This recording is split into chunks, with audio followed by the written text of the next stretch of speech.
founding of the New Age movement can be traced back to the 19th century in Theosophy.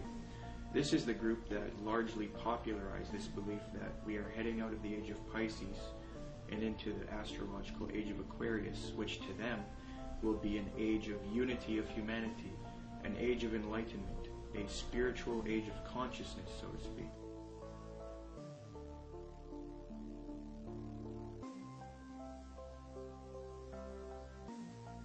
Very clear, yes. There's going to be a one world, political, economic, religion, and this is what all the globalists, the elite, the high-level occultists, the high-level New World Order people, this is what they're wanting. This is what the Bible pretty much clearly predicts as well.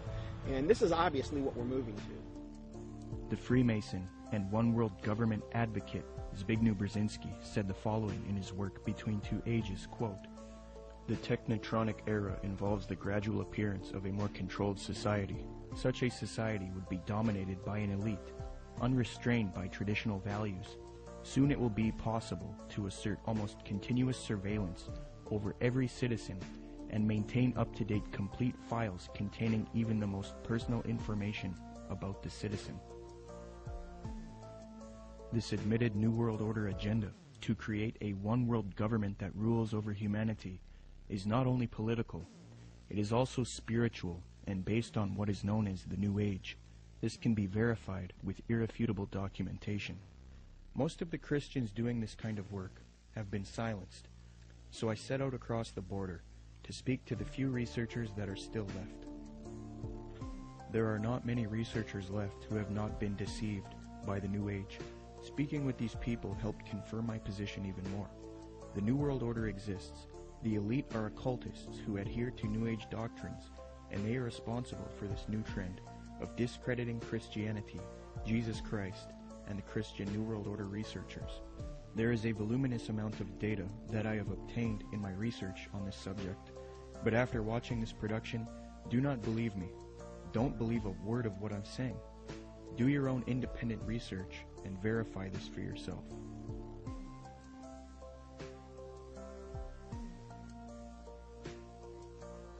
The very word secrecy is repugnant in a free and open society, and we are, as a people, inherently and historically opposed to secret societies, to secret oaths, and to secret proceedings.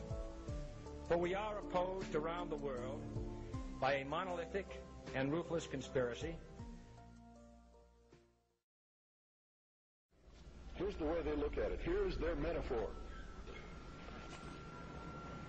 Adam and Eve were held prisoner in the Garden of Eden by an unjust, cruel, and vindictive God.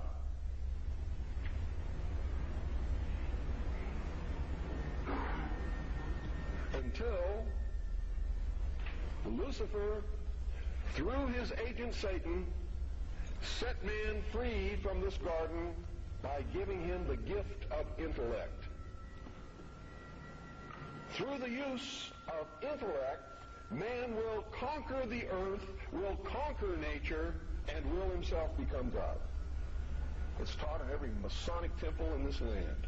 Every secret brotherhood, every secret society, every mystical temple, every occult organization teaches the Luciferian philosophy.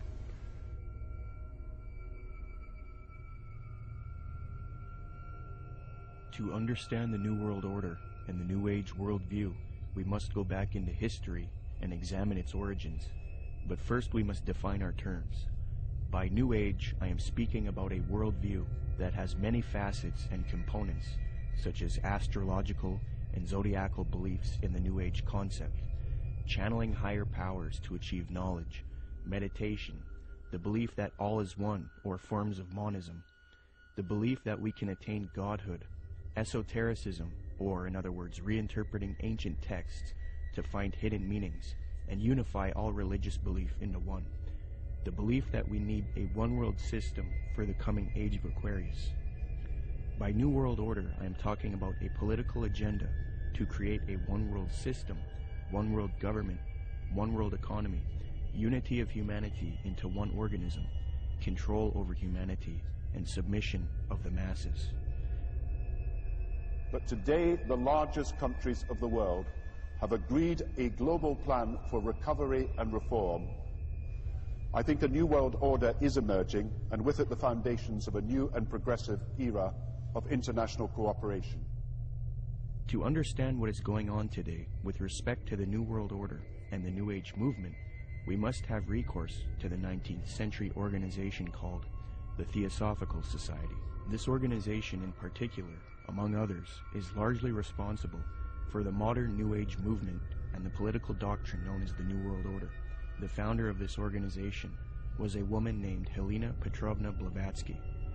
Born August 12, 1831, Helena Blavatsky was very interested early in her life in the supernatural and the mythological. From 1848 to 1858, Blavatsky would travel the world to ascertain an understanding of the religious traditions of the world. She claimed to have traveled to South America, Egypt, Canada, France, Greece, Mexico, Tibet, India, Germany, and England during this time. It is said that during this travel she learned many mysteries, secrets, and occult knowledge from every walk of life. With all of this new esoteric information in her mind, she moved to New York in 1873. Then in 1875, she formed an occult organization called the Theosophical Society. She founded this society with two men, Colonel Henry Steele Olcott and William Quan Judge. According to Olcott, Theosophy already had thousands of members and branches all over the world by 1885. After New York, Blavatsky and Olcott established the Theosophical headquarters in India, and the membership roster grew increasingly as time went on. Blavatsky's influence came from her writings. Her first book was entitled Isis Unveiled, published in 1877. She started a magazine in 1887 called Lucifer Magazine. Her principal work, The Secret Doctrine, was then published in 1888.